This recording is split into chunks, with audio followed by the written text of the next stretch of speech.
Alright, let's do Fibonacci Visitor. This back hallway is for advanced employees only. Are you sure you want to be here? These night shifts assignments are optional, you know, and they are difficult. If you need to ask for help, I'll be here looking through these catalogs for a golden spiral. For each thing in the outbox, send to the outbox the full Fibonacci sequence up to, but not exceeding that value. For example, if inbox is 10, outbox should be 1, 1, 2, 3, 5, 8. So, the Fibonacci sequence is defined recursively, where Fibonacci of 1 is 1, Fibonacci of 2 is 1, then Fibonacci of n is Fibonacci of n minus 1 plus Fibonacci of n minus 2. That is some Calc 2 for you right there. Series end sequences.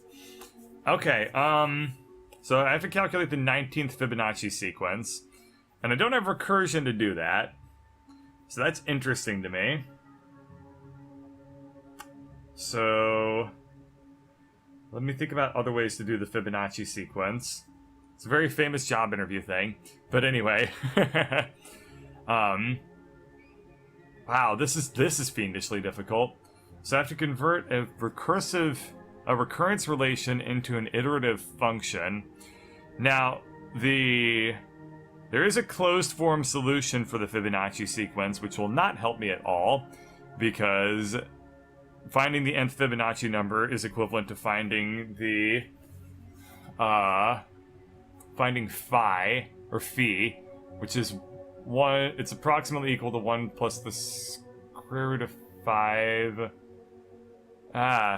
Shit. Anyway, not going to be helpful whatsoever.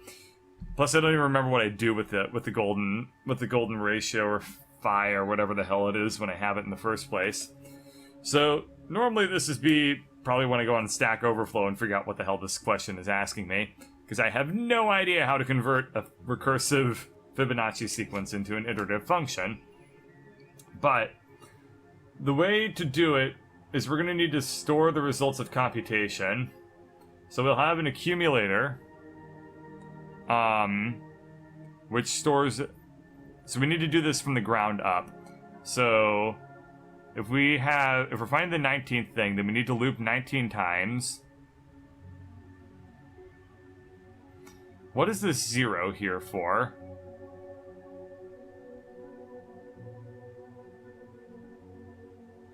Up to but not exceeding that value. Oh, okay, so this is slightly different. I'm computing Fibonacci values up to a given value. So for 19, I should do up to 13 here. So,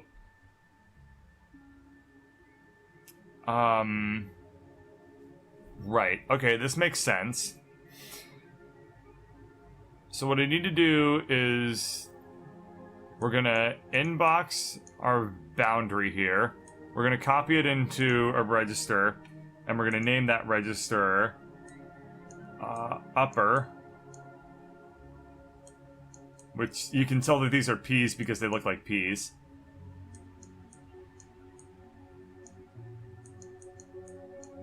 There we are. Okay, so that's upper, and then the 0 is for the resets. That makes sense. Yeah, you're right. I do need to store 0 in my temporary registers. Okay, so let's copy from 9 into this one, which we'll call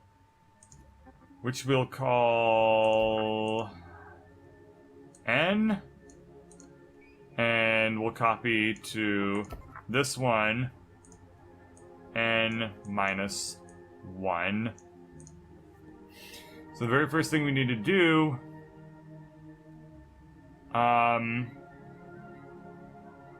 after we've set up n and n minus 1, we need to add. It might be helpful to have a 1 constant somewhere too, because zeros for the resets makes sense. What if? Okay.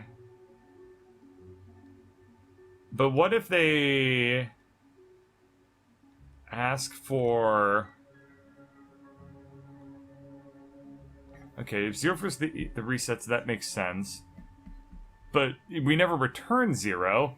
So if I bump that, and then I do it, I'll have 1s in the registers, and then I can go from there. Because I only ever return stuff in the range of Fibonacci numbers, or in the domain of Fibonacci numbers. So, and 0 is not in the domain of Fibonacci numbers, so I never put it into my output. So I don't have any reason to store this as zeros. Okay, so just to make sure that this works, let's go ahead and make sure that all my registers are where they need to be. So we got that. We don't need to copy from that then. So we put down 10. We bump that and put it in. Then we load our registers with 1 and 1. Okay, that looks correct. So then we have 1 and 1. So we'll copy from our upper bound, and we need to test. Let's see, we also need to store the result of, and well, this is, I said this is n and n minus 1. I need to rename this. So this will be n. This, I know I didn't rename it at all. N minus 2. Okay, so that's what we need. So first we need to calculate. We need to calculate n as the sum of these two. All right, so if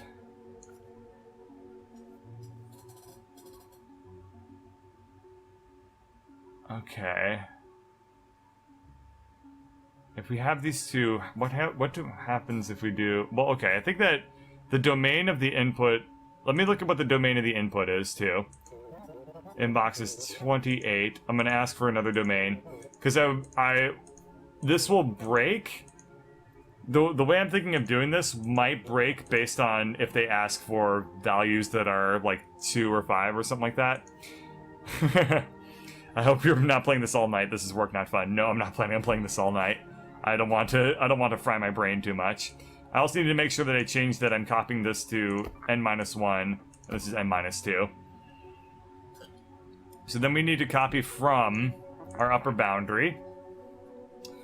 And we need to test. Let's copy. Okay, so this is, let's go ahead and comment this. So this is initialize. So we'll call this init. And then we need to do one more thing. So we've copied n minus 1 and n minus 2. So we need to add these two values and store it in n.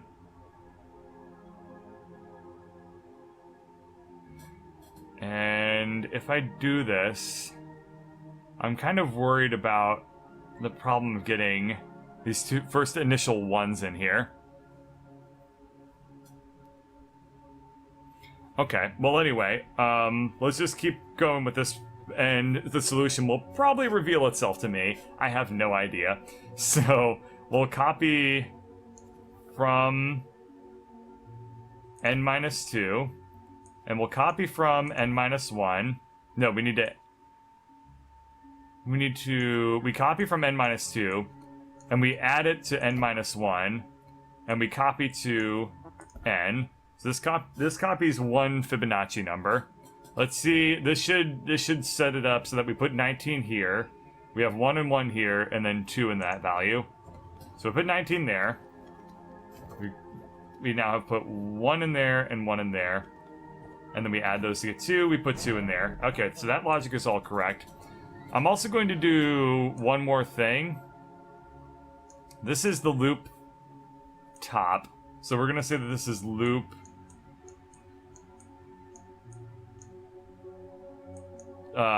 T. And then init is here. And this is just setting up, this just bumps 1 up at the very start of the function. So that when I loop, I don't keep bumping up 1 to 2 to 3 and stuff like that. Alright, so now when I do this, I'm not loading 1 into these registers anymore, so I need to copy from this. So first we increment that by 1. Then we throw away the value immediately, which is fine. So we grab 1, load it into n minus 1 and n minus 2, and then we add that together to get 2. Okay, this is all looking the way I want it to work. I want it to look like. So now, we're currently holding n. We subtract from upper, and if that is negative, then we don't outbox. This is not quite right, but this is just a step. So we put down 9. We put down 1 and 1. We calculate 2. We put that in 2. We subtract that. We now have a negative number, which means we need to jump back. We need to outbox some shit. So, if it's negative, we outbox and then jump up here, which loads up 2 first and not the 1 and the 1. Which is fine. It's fine if we do things a little bit inefficiently for right now, just as long as we get a working solution. If it's not negative, then we jump. Ah, I see. So I need to do this sort of work. And if it is not negative, then we jump back to grabbing the next value, and we start the function over again. And then the last thing I need to do, when I outbox, I need to copy the new values of n into n minus 1 and n minus 2. So what happens when I run this?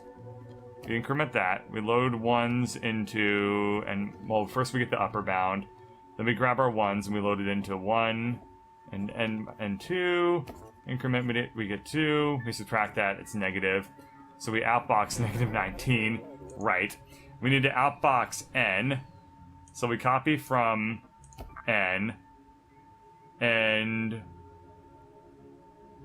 no, okay, so first we copy from n minus 1 into n minus 2, then we copy from n into n minus 1, then we outbox what we're currently holding, which is n, and that will load up 2, which is still wrong, but well, I'm gonna bank on fixing that in a little bit.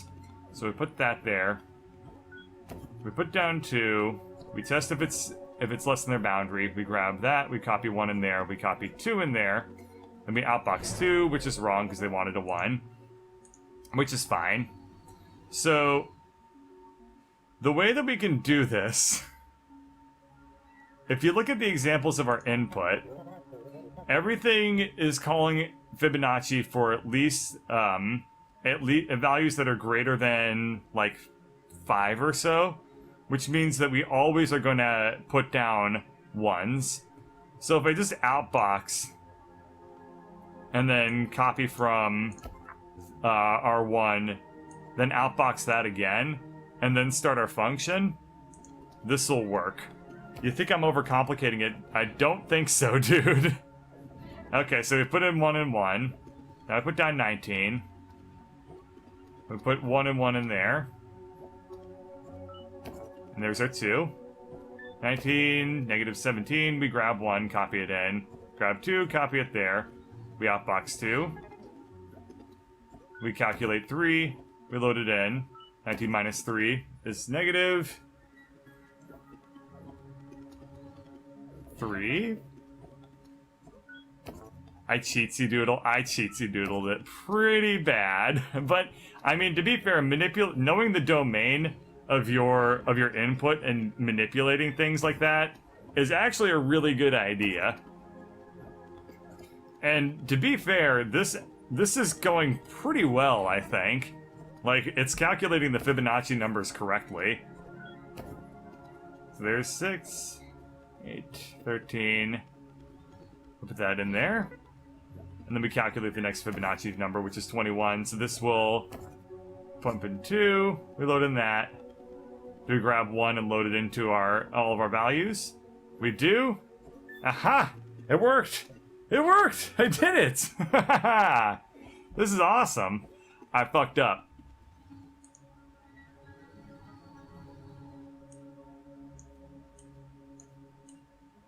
There. I forgot I needed to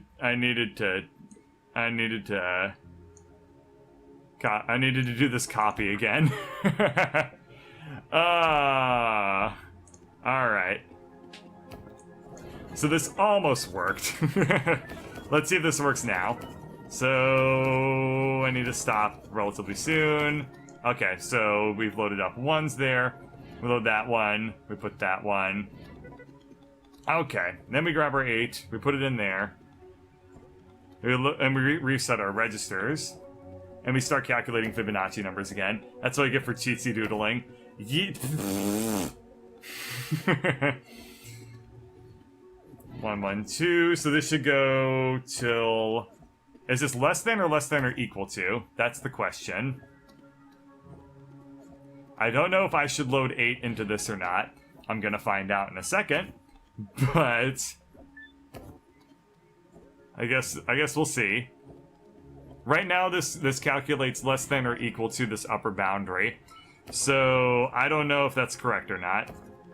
So we put in that. Aha.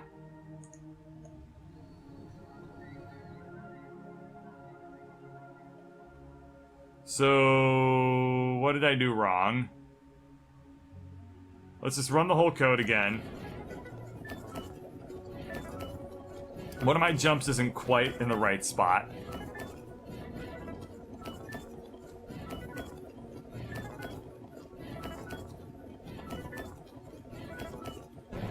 So, okay. So this is where things went wrong. You need a less than or equal to, not a less than. Maybe. So I am doing a less than or equal to, well, at least that's what I'm thinking. So our issue is we loaded up 13, which is correct. And then what happened here? Something in the way I was evaluating my... Ah. I see. So if I'm... So let's grab stuff from the inbox. Jump if negative. So this would load up another 2, and then it would try to grab something from the inbox again. So jump if negative. Ah, damn it! I did cheatsy doodle. Maybe a jump if 0 to compare from for your upper. So that's not the issue. It's that by jumping back this far and doing a little bit of unrolling here, I've inadvertently messed things up. Maybe? So, if negative... Let's do another step backwards. So, 21. We do that. We get 1. So we go into this thing. Which then... copies stuff.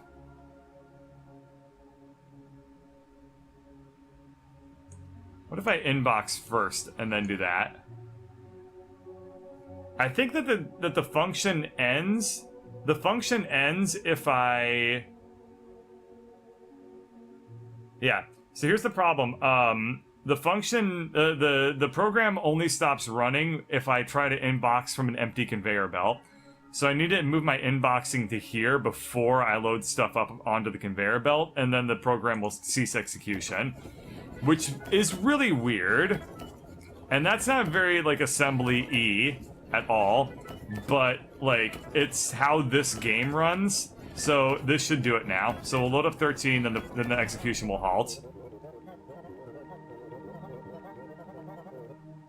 What the hell? Okay. No, it does not. This works on... Son of a bitch. It only doesn't work on zeros. Pain in the ass. The solution works with these specific inputs, but fails in other possible inputs. Yes, here I'll give you some inputs that you can cause to see for yourself. Okay, let's go ahead and see it. Step back and debug. Yeah, okay, give me the inputs. So, what are the inputs that this doesn't work on? If the domain of the inputs is stuff that's always greater than this, then this works for, in my opinion, the entire domain of stuff that we're entering. But I know what it's doing. Oh. So there is still an issue anyway. It was with whatever I just did, so... Ah, I see. So I am not in... Aha! You're right, chat. So I'm doing less than, not less than or equals. So this is what you were referring to, where I need to jump if 0, not if, So this should do... Yeah, so this will load up 3 onto the conveyor belt. And then we calculate 5. We test it here, we get 0, and then we throw that away. So our jumping, if negative, is wrong. We need to jump. That's why you got the 0 messing it up. Yeah, so that's what the issue was. So... Jump if negative. If we, instead of jumping if it's negative... I mean, that makes sense. I guess we need a special case for if it's 0. That's fine. So... This is... What is this doing? Let's go ahead and add some comments here. Calc... N... F... Which means just calculate the nth Fibonacci. Jump if negative. So we need to jump if 0 into effectively our special case here. So if it's negative, we need... this is where we need to put the logic. So jump if 0 jumps over there. No. Okay, jump if 0 needs to calculate, it needs to copy from upper, outbox it, and then jump back to the start of our loop top. So we do need a nested if statement. With the way that I have done it, there might be a better algorithm. There's probably a better algorithm. This is the way that I've done it, though. And you can bet for damn sure that Wanderbot is going to have no idea how to do this one. Okay, so this should do it. None of these inputs are unfortunately Fibonacci numbers, unless 21's a Fibonacci number and I don't remember. It might be, I don't remember. So we put in 13, 21. Okay, there we are. Solved it. There's no way this was the best algorithm, but it worked. 26, yeah, it was way inefficient.